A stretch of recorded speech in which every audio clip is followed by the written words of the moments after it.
It is the controversial gun rights rally the whole world may be watching. Possibly thousands of activists marching through the nation's capital with their guns slung across their backs. Organizer Adam Kokesh joins us now on set. We're going to speak with him in just a moment or two. But first, a little background for you. According to the event's Facebook page, participants will march with loaded rifles across the Memorial Bridge, down Independence Avenue, around the Capitol, the Supreme Court, and the White House, and then peacefully return to Virginia across the Memorial Bridge, same way they came in.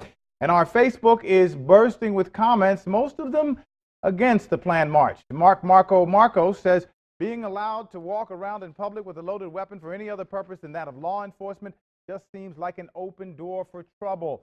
And Lisa Jo Worth says, sounds like a bunch of brainless bullies that have no respect for laws that elected officials created. A.J. McDonald Jr. says, Kokesh is a provocateur and has been for a long time. Advocating armed rebellion, which he has, is a federal offense, yet he gets away with it because he's a provocateur. Well, Mr. Kokesh, is here with us right now. Thank you for coming in, sir. My pleasure. Good Thanks to for have covering you. this. All right, first of all, what do you want to accomplish here? What's this all about? Thomas Jefferson said, when the people fear the government, there is tyranny. When the government fears the people, there is liberty. Clearly, we've come to a state in America where people fear the government a lot more than the other way around. We aim to change that equation.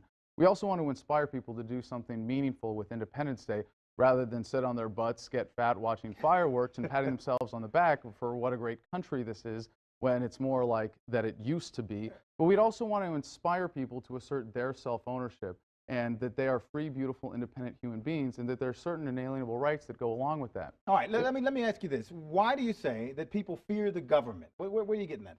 Well, you can look at it just from the reaction to this event, and it's really sad, and as you saw from the comments that you shared, people are saying that we're going to break laws. We're going to break regulations, maybe some written codes in D.C., but we're actually going to follow the law. We are going to stop criminals, and I'm talking about D.C. Chief of Police Kathy Lanier, who said that she's going to arrest us, and I understand that that's to be expected, but it's a violation of the Second Amendment to the Constitution that she swore an oath to when she took that position. Is it your argument that any restriction on gun laws at all is a violation of the Second Amendment, therefore you should not be subject to arrest even if you break the laws in D.C.?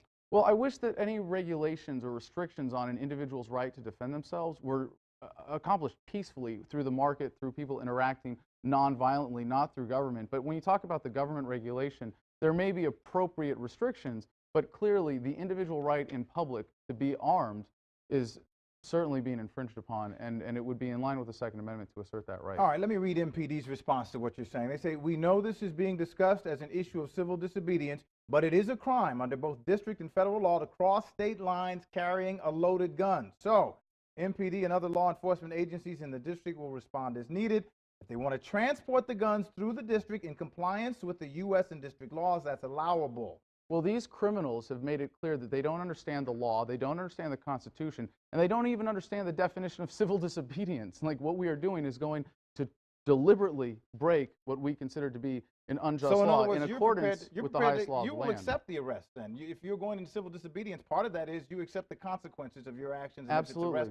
How many people have signed up for this? About 3,000 right now, and I'm willing to face 5 years in jail and up to $5,000 fine for the crime that I would be committing there, which is really a non-crime, no victim, no crime.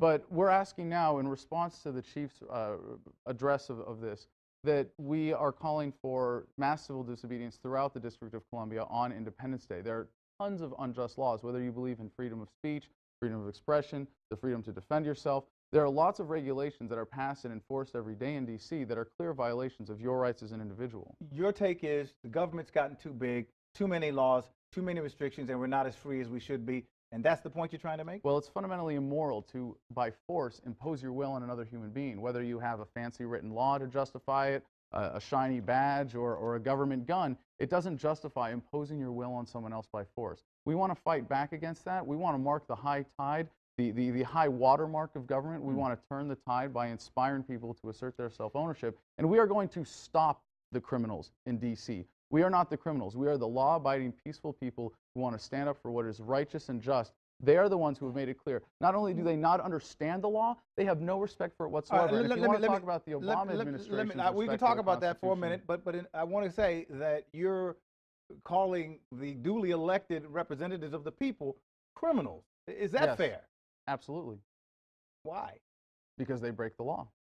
Okay, but they make the law because they've been elected by the people to do that, right? Right. Well, apparently there were laws that were passed before the ones that any elected officers in office today ever wrote, and it's called the Constitution. It's supposed to be the supreme law of the land. I don't think that really gives credibility to government when it can't follow its own silly little rules. But really, it's made it clear that it has no moral justification for what it's doing. All right, you've got 3,000 people you say are planning to come to this march. We'll Well, see how many show hold up. on, to be fair, we've only had the page up for just 4 days now.